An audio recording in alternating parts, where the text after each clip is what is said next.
Hey guys, welcome back. Previously, we've taken a look really at Wireshark and understanding how to exactly look around data packets and see what's exactly in motion within a network. Okay, now with that in mind, we're now going to look at how to actually capture those data packets. Now, when it comes to capturing those data packets, one might easily do that using Wireshark, just like you previously saw. Just select an interface and sweet as a lagnet. But I'm going to take a look at a more advanced tool that can be used to collect some data packets, which is called TCPdump. Now, TCPdump is quite a very interesting tool, actually. TCPdump is used to, or pretty much dump data packets, as the name is called. We pretty much use it for exactly that. However, it's more advanced. You can capture from different places. You can filter the kind of data that you're grabbing and so on and so forth. So normally, in fact, I myself do use TCP dump, and TCP dump, we actually use it to collect all the data overall, capture the data packets, and so on and so forth. Then once that is done, we would actually ship that PCAP file that TCP dump captures, and we ship it off to Wireshark and use Wireshark to analyze it. Or in some cases, we use Wireshark to optimize, rather. We actually use it to optimize the data. Okay. Now we've been given here a machine here. It's actually an Ubuntu server that we have here. So there's no GUI interface. That's why TCP dump is so good as opposed to Wireshark, of course. Now, Wireshark is a GUI based app. Of course, you can use T-Shark, but TCP dump would be perfect for servers in this case to capture data packets, login attempts, anything along the lines. Okay, so the main challenge when studying networking is that we don't get a chance to see the protocol conversations that are taking place. And this is where tools such as T-Shark and others come into play. They allow us to do exactly that. Okay, so um, this room obviously will introduce some basics and some command line arguments on how we can use TCPdump. Now, TCPdump, the TCPdump tool and its libpcap library. So it has a library, right? A library is basically somewhat of a tool set that gives some of these softwares and these applications power to do a whole lot of system level activities. So it uses libpcap. Okay. And these were written in C and C++, and they were released for Unix-like systems in the early 1980s to 1990s. Okay. However, for Windows type of systems, WinPCAP was created for them. Okay, so we'll be taking a look at this. Remember, it's worth understanding the basic networking concepts and secure protocols before actually jumping into this lesson. If you haven't exactly understood them, I would advise you actually go back and look at the basics of networking. But anyways, now they're asking what is the name of the library that's associated with TCPdump? That was libpcap, lib packet capture. Okay, that's okay. Now let's take a look at TCPdump. How exactly do we perform basic packet capture? Now you can run TCPdump without any arguments. Okay, you can just literally go in there and just say TCPdump, and then it will jump in directly. However, it's very useful to test that you actually have it installed. In any real scenario, we must be specific of what to listen to, where to write, and how to display these packets. That's the important part. So the first thing to decide is which interface to listen to. All right. Now, when it comes to the interfaces, remember your PC can connect to multiple networks at the same time. So you need to select which interface you're using. Do you want to listen over Wi-Fi? Do you want to listen over Ethernet cable that you're connected to? Or do you want to listen over something else? Okay. So, or maybe loopback address where you're listening to your own data packets, perhaps. So you have to choose that first. Okay. So in order for us to do this, remember when we're using TCP dump, we're going to give this dash I switch, and then we're going to give the name of the interface. Okay, this would listen to that particular interface. However, if we want to listen to all interfaces at once, we can just say dash I any, and then it would listen to all of them. If we want to listen to an Ethernet, we would do that. But if you do an IP address show, okay, or IPAS, it would list out all your IP addresses and interfaces. So that's one thing. Or you could do an ifconfig Okay, but you would have to install ifconfig. It's actually a very, very cool tool. But we can do an IP address. Okay, just saying IP address would give you the something like this. But look here, we have a loop, our loopback adapter, and then we have an Ethernet adapter, a ENS5 is given that name, and so on and so forth. These are these are adapters that we can use, and these values are those we can use there when we're using TCPdump. Okay, so in a case like that, let me give you an example here. By the way, you need to run TCPdump with super user privileges, otherwise it won't run perfectly. You have to use super user privileges when you're running this. Okay, so let's run this now. So what we have here is exactly that. So I'm going to run TCPdump. So one, you have to do sudo, so you get to run TCPdump with higher privileges, not just a normal user, because you need to use the interfaces. You have to be a root user. So to do that, you have to use that sudo. Okay, TCP dump and then -i, and then we give the name of the interface. In this case, we're going to use ENS5, okay, and then -c5. Now the -c5, this is where we're giving a count. We're limiting the number of packets that we would like to capture. We're just going to capture 5 packets and that's it. If you don't give the 5, it would continue, well, to infinity and beyond type of thing. Okay, but here we're going to limit this to about 5 data packets, right? Okay, and then we can give the -n switch. This is just going to say avoid DNS lookups. No need to perform a lookup. Give me the domain name as it is. Okay, so this is us saying just avoid that. Okay, anyways, so when we run this, of course, it would ask you to give the user password. So I actually have the password for user, which is THM123. I'm going to use that. So that's THM123, like that. Okay, and then just hit enter once you're done, and notice it's done exactly that. So these are some data packets that it has captured. This is just us learning to understand how to tell it which interface to use. We just told it what to use. We haven't exactly told it where to save. If we want to tell it where to save this data packet, we have to give it the -w. It's going to write these captured packets into a file. Now the -r is for you to read from a file. It will just display it out for you. -c is for the count, and so on and so forth, and so on and so forth. So notice here what we're doing here. That -w, we're now saying write it to a file called data.pcap. That pcap file that it's going to create is what we can actually use to push into Wireshark, and Wireshark can be used to study it. Okay, what option can you add to your command to display addresses only in numerical format? Okay, we want to write them only in numerical format. So here we're saying don't resolve IP addresses, don't resolve protocol numbers. So you're trying to say don't make a resolution or anything like that. So perhaps maybe it's the -v or anything like that. But it's worth noting, by the way, when you're working with TCPdump or most of these tools, you can always read the manual pages. Just say man TCPdump, right? You would get the manual pages, right? Hey, you get a whole lot of details on the whole tool itself. It makes your job a whole lot easier, right? And you'd see all the switches that you can use and so on and so forth. So I'm guessing maybe the -nn might be the solution. Maybe it's NN. I don't know. It's all on up to you anyways. So you might have to go around and take a look at the manual pages. Okay. All right, here, because they're saying just displaying the addresses in numerical format. Okay, so perhaps it's -n to avoid doing the resolutions and so on and so forth. Maybe that's the solution to that. Okay, now how do we exactly make filtrations? Now, note when you're performing filters, you're now being specific on what you would like to sniff. You don't want too many things, right? Okay, so you could do a filtering by host. So this is how a filtering by host would look like, for example. So I would say TCP dump host. You're gonna literally say host and then give the host name. Then all the transactions that have to do with example.com, it's gonna capture those data packets. And don't forget to write this into a pcap file for you to actually study at a later stage. Or you could filter by port, where you're going to literally say port and then give the port number. Or you can filter by protocol. Maybe you're looking for a particular protocol, maybe it's ICMP. You could do that, right? Ping request, for example, would look like that if you're capturing ping request.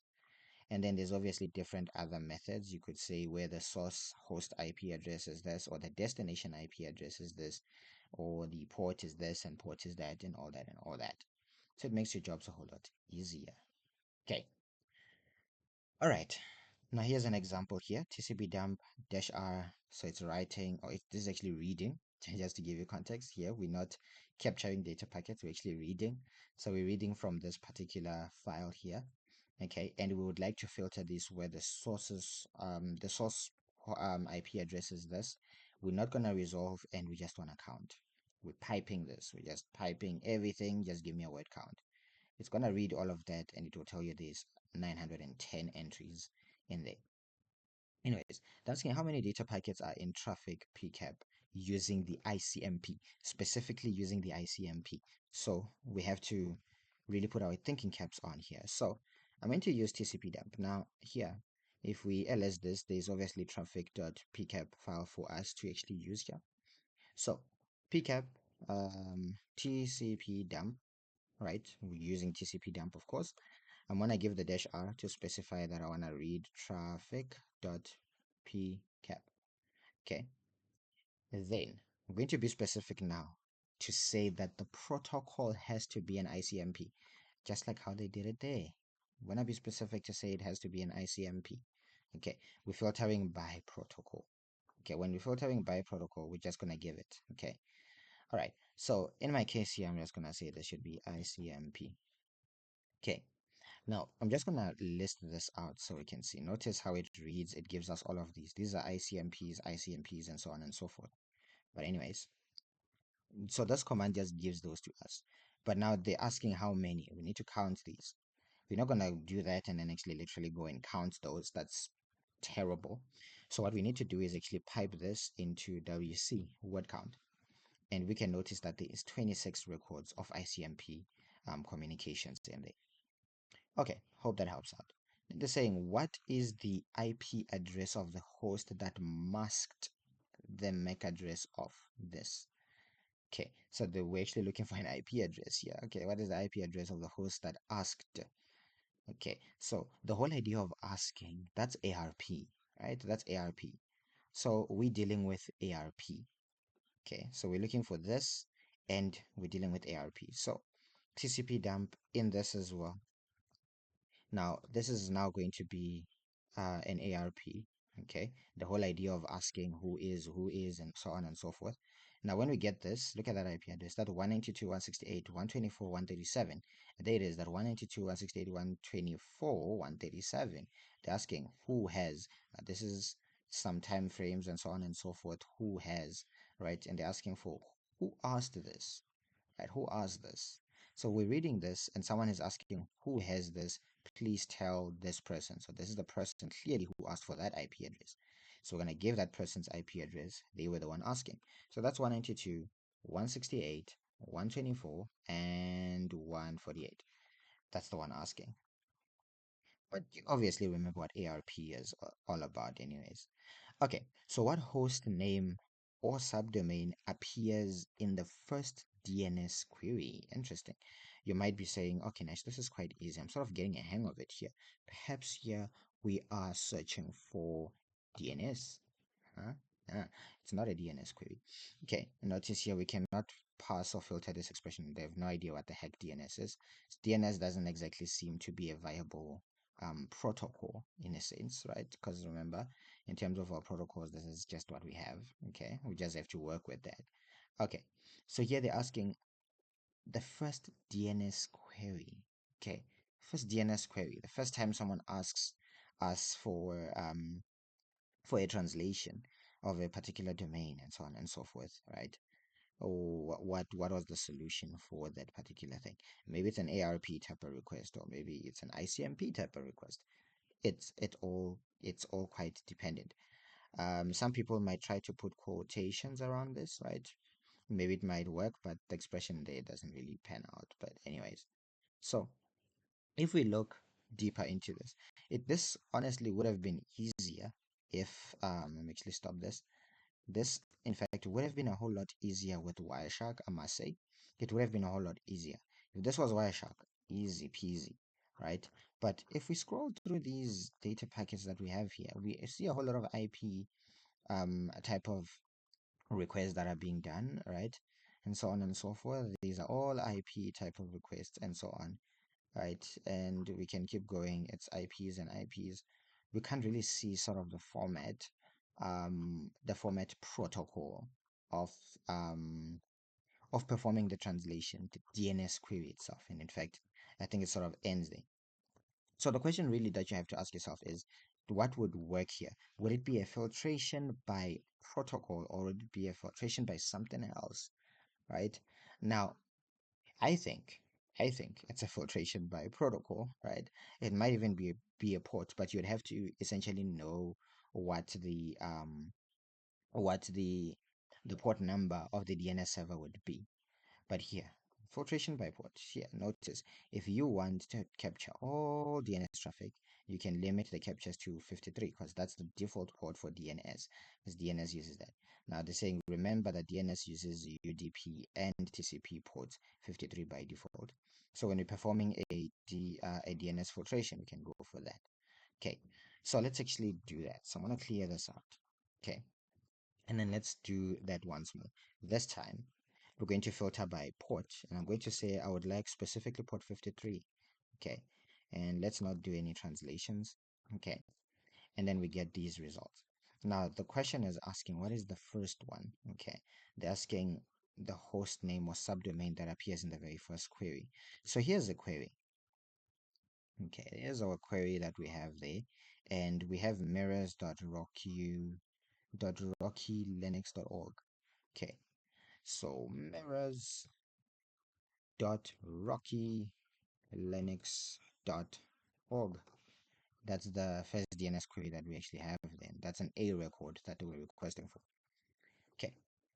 And then there's some advanced filtering techniques. You could look for values that are greater than, values that are less than, and so on and so forth.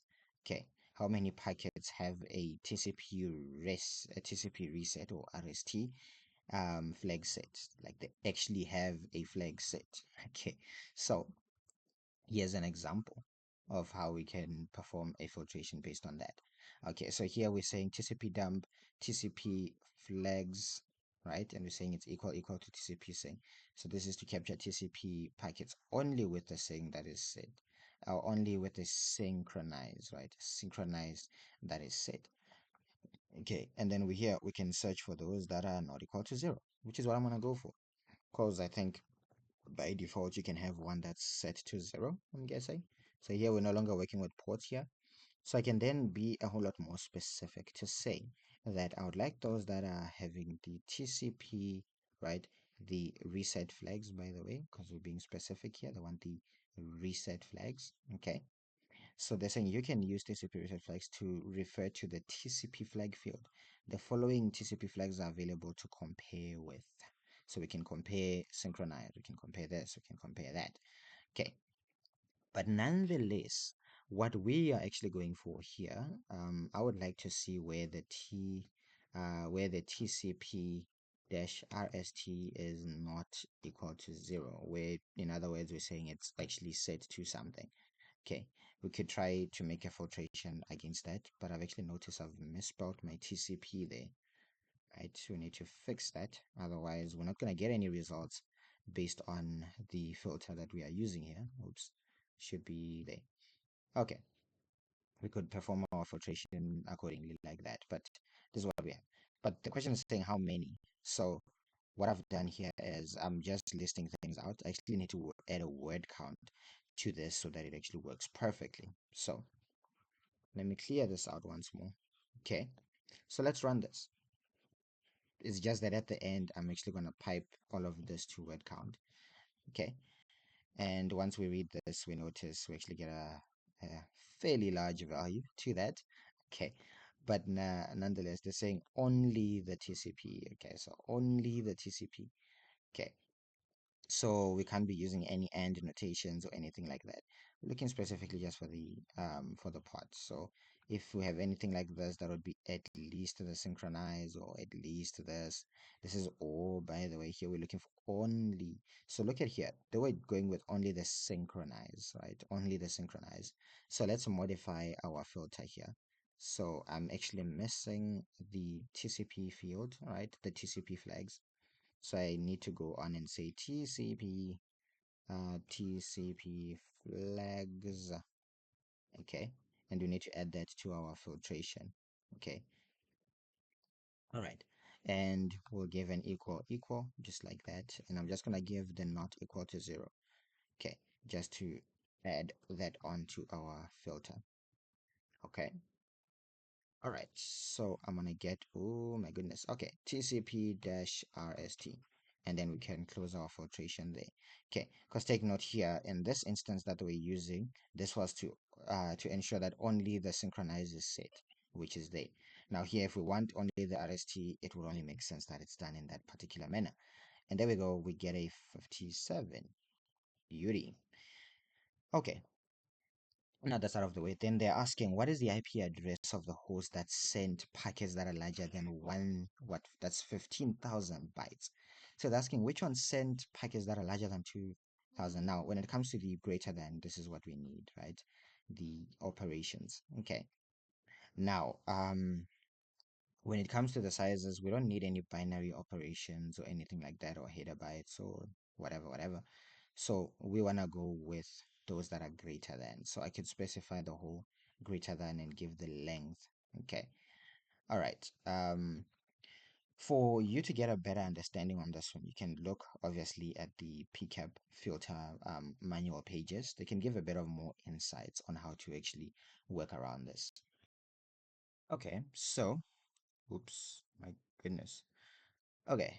Uh, let's put that into application. Just clean that out. Okay, so ideally, if we actually go all the way back here, we'll be using this whole greater than, because I'm guessing that's the filter we're using, right? We expect it to work with the greater than kind. So let me just go back. Oops, my goodness. Okay, so I'm going to modify our filter here. Okay, and then I'm just gonna specify that we would like greater than, specifically we would like greater than, that's 15,000. Yes. Okay, so we just have to be specific on that part.